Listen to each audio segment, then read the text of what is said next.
So, any question for Tanja?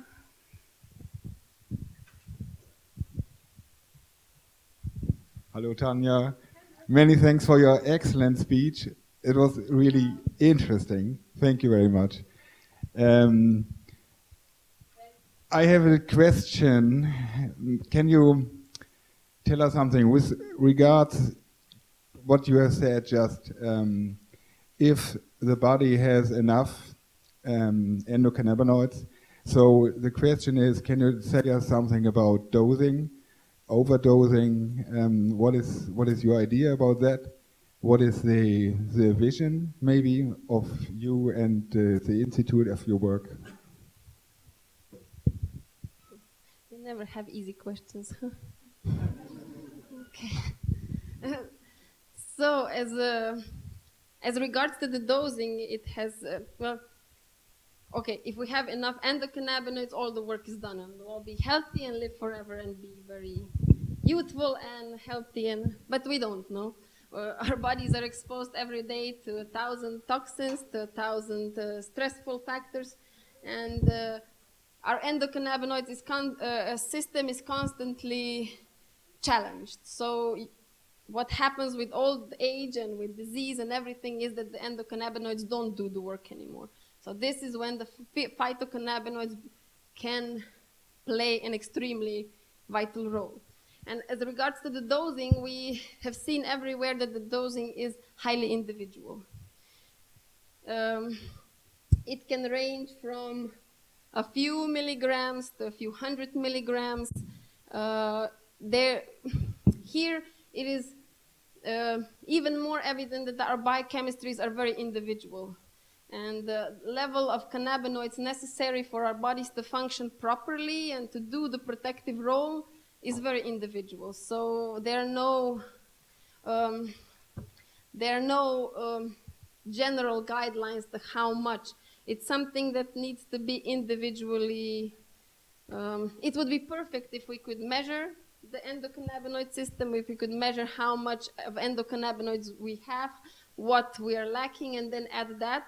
But we're not at that point yet. So with the dosing, we're there that we have to try and see and be mindful of what's happening in our bodies and adjust to that. But very much unlike with other medications, there are no, we don't have to worry about overdosing, because we have seen very well put in the history of humankind, not one single human being has ever died of cannabinoids. Ever, ever, ever, ever. No? If you overdose very much, you, with THC, no, you can be a little paranoid, but it will pass and you will still be alive. But with CBD, there's not even that. So here with the dosing, we have to keep in mind that it's individual and find the right dose for us.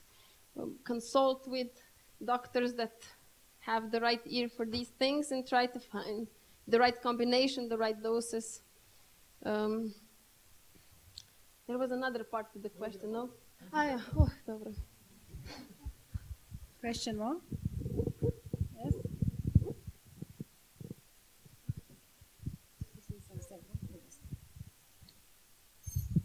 Hi. Sorry, your name? Tanja. Okay, Tanja. Hi. My name is Sagar. I'm from the UK. I alluded to some of this earlier today in some other questions. So my exposure to the cannabis for medical reasons is only the last 18 months. So I'm learning just like everyone else is here. And it's very confusing in the UK because the UK, alongside the US, is the home of the only government-certified cannabis company, which is not cannabis at all. It's just mostly plastic, really. It's basically a government-mandated version of spice, which is synthetic cannabis. So just putting that aside, but that I feel that is really going to confuse a lot of people. My interest, obviously, is in the safe, the organic cannabis that other people have spoken about. So I've been taking that stuff. Sometimes in sort of desperation to get healthy, maybe I have overdosed, or maybe I haven't, but I'm just sort of interested to actually find the truth. So my question is I've learned more recently about what is the water solubility of the CBD oil. And I don't know if I'm asking the right question, but the stuff I've read is that when your body is 70% water and you put the oil in water, whether it's XYZ brand from the US or wherever it is coming from. So I've found one brand and they're saying that they fortify their CBD oil with turmeric, but then other people have said, well, have they got all these CBDs in that? So my question is that whatever the brands of the CBD, if they've got all the full extraction of the CBD, are they efficient on their own for their digestive system, or can they be made more efficient using nanotechnology and then adding turmeric to it as well? Thank you. So, as for the first part, these molecules are fat soluble. So CBD, THC, and all the cannabinoids are fat soluble. The solubility in water is practically zero, or they're not soluble in water. But I have also read some posts and some papers that state that they have produced now water-soluble CBDs and so forth, which is, I mean, from a chemical point of view, it's possible, but it means that the molecule has to have been altered. So it cannot be naturally derived, plant-derived, the way nature made it, it cannot be water-soluble. As to the part of mixing water with oil, no. Of course, our bodies are 70% water. There's no doubt about that. But if we take a look at our cells, no, everything around every single one of our cells are fat. The membranes around our cells are fat, and this is where it binds. It doesn't go to the water. It is not important. Cannabinoids, endocannabinoids, they don't function so that they float around in our bodies and they find and they do anything in the extracellular lumen of our bodies where all the water is. They function very targetedly. They function at our cell membranes, and the cell membranes are fat. So there they have their place, and there they can, this fat-fat interaction takes place with the receptors, with the proteins of the receptors, not with the watery bit. And this is where they do their function, and this is where, as a molecule, they end, because then the signaling transduction takes place, and all the cellular reactions happen. So, as regards, I have read these posts where they are combining it with turmeric and stuff, and also with many other, you can see tons and tons of stuff. It is true that with cannabinoids, it's true that the absorption is relatively poor. I mean, this is also relatively with what you compare, but the absorption is definitely a point where we can where it would be well worth investigating how to improve, either in the oral cavity or in the gut, anywhere where we could, where the body would take more of these molecules in. This is definitely well worth exploring. Now, if the answer is turmeric or water soluble, this is questionable what the answer is, but this is definitely one part that still would.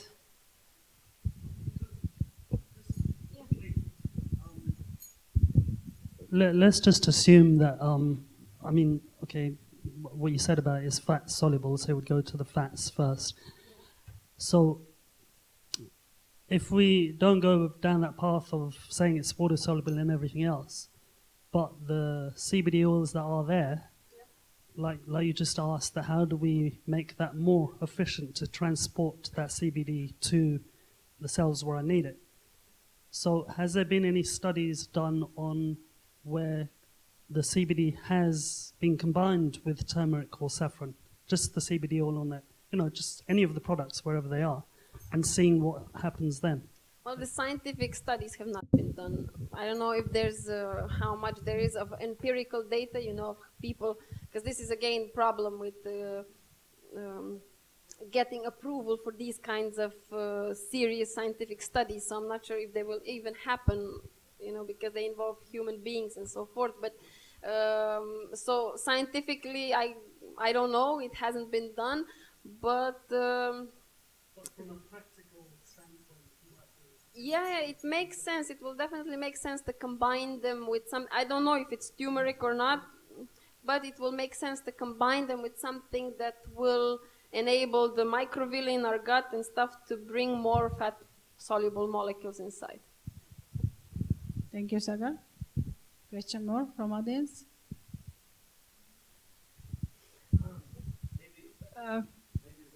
Microphone. And here the camera can see you. No, Fridik meni. Sorry about my dress. I'm coming with motorcycle. It's much easier. My name is Željko Perde. I'm also part of ICANA. I'm doctor of medicine. I'm using cannabis also in practice. So regarding these questions, which you were the guys, okay. I think this is not very important. Is it water or liquid soluble? So also is in pharmaceutical industry, we have a lot of molecules which are not water soluble, and we are using it also for treating a lot of diseases. So this is the problem, how to put molecules into the circulation and then they bind to the receptors. This is the main goal. So I think we have a lot of different kind of absorption. And this is, I think, the main point, how to improve the concentration of the cannabinoids in the highest potential come into the receptors, what we want to do. I think this is the goal. So maybe in the future we are not still thinking about intravenous implementation. But I think in the future, why not? But we must find the right way. This is just as a comment. So water soluble, liquid soluble, it's not the big question. This point of view, what you are mentioned about nanotechnology, this is also what I'm talking about and thinking about. Because nanotechnology give us much more some potential to put some molecules into the right place, like some transporter. So maybe in the future we will also use nanotechnology, but this is the I think in the future. Because with other medicines they're doing it like that they are putting molecules that are difficult to dose or difficult to absorb into vesicles with targeted molecules that bind just the specific cells, and then that's the way they target these ingredients to the right cell types. But this is we are not there yet. No. Also local application. If we are talking about tumors, when sometimes tumor is visible. Maybe, but there is not a studies. This is just thinking out of from the practice. Maybe we could be much more beneficial if we put the cannabinoids, of course, different combination, also with terpenes, with other things which are useful for that. If we treat maybe tumors directly in the tumors, this is all the questions what we are thinking about. So. Like other pharmaceutical things, what we use in everyday's practice. So systemic, that means that we put cannabinoids through mucoses or gut or whatever kind of use, and also combined with local application. Also nanotechnology. This is the I think for the future, big question. But now we are on the first step, so we must approve definitely that cannabinoids are useful for treating a lot of conditions. They can help us to improve. Now there's a medication what we use every day, and we know that we can do that. And this is, I think, for the steps. And of course, prevention. This is the goal. The dosage.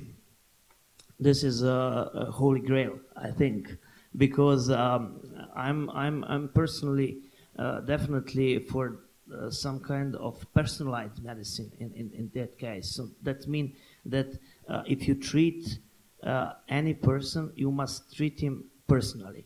So that means that you will your response to therapy will be completely different than your neighbor or your sister or your brother. We don't know now. We can measure how the endocannabinoid system do in our body. We are trying to do now. We are planning to make some researches also about some how should I say, some biomarkers or something like that. That should be very useful for the clinic. We are clinicians. We are thinking very similar like in pharmaceutical industry. So we need the base from where to start and when to go, and then to connect with some adequate treatment. And I think that this part in the future will be very, very important. Of course. Amazing, Jelko.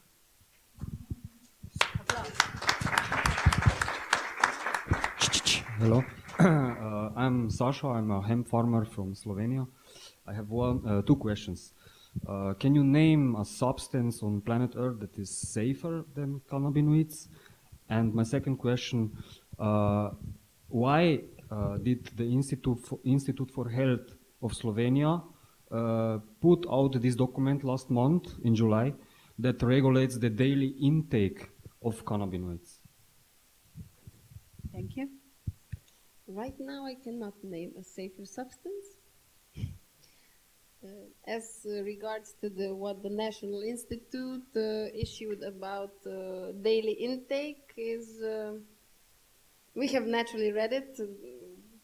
I cannot say as to the reasons why and so forth. We also find that the recommended daily doses are not really appropriate, but as far as the reasons why they did it and how and when and how, God knows. I don't know.